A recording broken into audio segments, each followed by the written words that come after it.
Have you ever felt like your mind is never quiet? Even when everything around you is calm, your thoughts keep running, jumping from one idea to another, pulling you in different directions. One moment you feel motivated, the next moment you feel distracted. One day you promise yourself change, and the next day, you fall back into the same habits. This is not because you are weak. It is because your mind has not been trained yet. Today's story is about a simple but powerful truth: a disciplined mind can change your entire life. Stay with me until the end, because this story may help you understand something about yourself that you have never seen clearly before. In a quiet town surrounded by wide fields and slow rivers, there lived a young boy named Ethan. Ethan was intelligent. He understood things quickly. His teachers often said, if only he focused, he could become one of the best. But focus was Ethan's biggest struggle. When he sat down to study, his mind wandered. When he started reading, he thought about games. When he tried to listen, he remembered something else.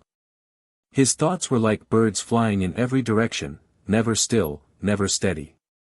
His mother often told him, "Ethan, your mind is powerful, but it is not under your control yet. Learn to guide it, or it will guide you." Ethan nodded, but he never truly listened. One afternoon, after receiving poor results again, Ethan sat quietly outside his house. His father, a calm and thoughtful man named Daniel, came and sat beside him. "I tried," Ethan said softly. "But I just can't stay focused." Daniel looked at him for a moment and said, "Tomorrow, I will take you to someone who can help you." The next morning, they walked to the edge of the town where an old man lived in a small wooden house. His name was Master Rowan. People respected him, not because he spoke loudly, but because his words always carried truth. When Ethan and Daniel arrived, Master Rowan was sitting in his garden, trimming a small plant with great care. Daniel explained everything. Master Rowan listened quietly, then looked at Ethan and smiled. "Come with me," he said. He led Ethan to a narrow path that circled the garden. In his hand, he held a small bowl filled with water.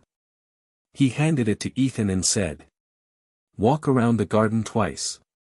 But make sure, not a single drop falls." Ethan looked at the bowl and smiled slightly.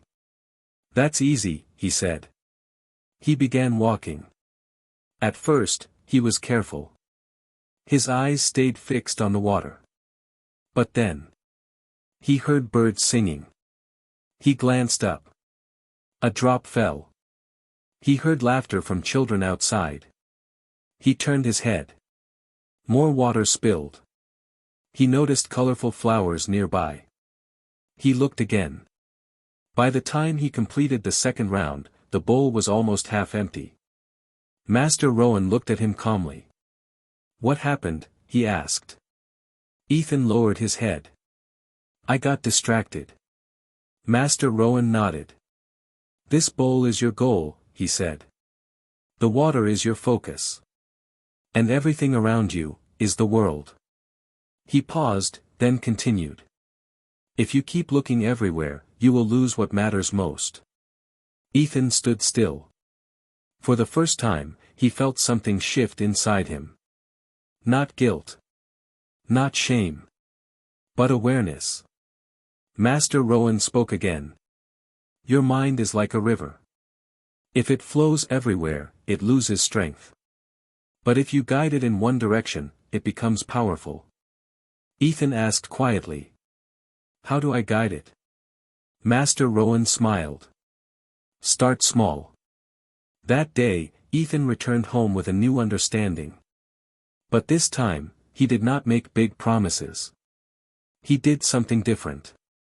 He started small. The next morning, he woke up at the same time. Not because he felt like it, but because he decided to. He sat quietly for 5 minutes. His mind wandered. He brought it back. Again and again. When he studied, he set a simple rule. One task at a time. When distractions came, he noticed them, but did not follow them. At first, it was hard. Very hard. His mind still jumped around. But instead of giving up, he gently brought it back. Again. And again. And again. Days turned into weeks. Something slowly began to change. His thoughts became clearer.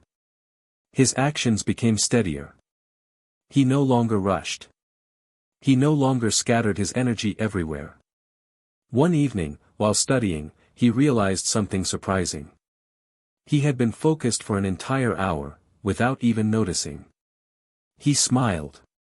Not because someone praised him, but because he felt in control. Months passed. Ethan became different. Not louder.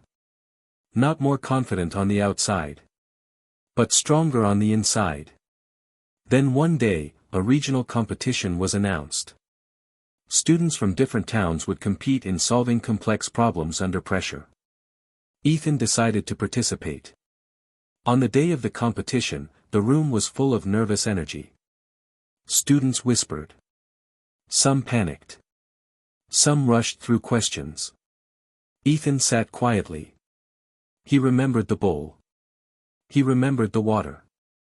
When the test began, he did not look at everything at once. He focused on one question. Then the next. Then the next. His mind stayed calm. Steady. Disciplined.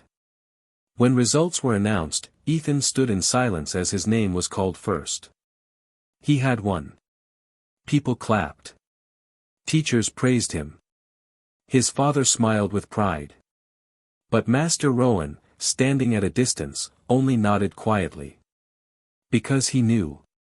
This victory was not about intelligence. It was about control.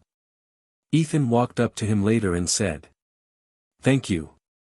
Master Rowan replied, "You did not win because you became smarter. You won because you stopped letting your mind control you." Years passed. Ethan grew into a man known not just for his achievements, but for his calm presence. People came to him for advice. And when they asked him his secret, he always said the same thing. Discipline your mind, and everything else will follow. Now pause for a moment. Think about your own life. How often does your mind pull you away from what truly matters? How many times have you started something, and then lost focus? The truth is simple. Your mind is your greatest tool. But only if you learn to guide it. Tonight, try something small. Sit quietly for a few minutes. Watch your thoughts. Do not fight them. Just notice, and gently bring your focus back. Do this every day. Not perfectly. Just consistently. Because discipline is not built in one big moment. It is built in small, quiet choices, repeated again and again. If this story spoke to you, don't let that feeling fade away. Share it with someone who needs it.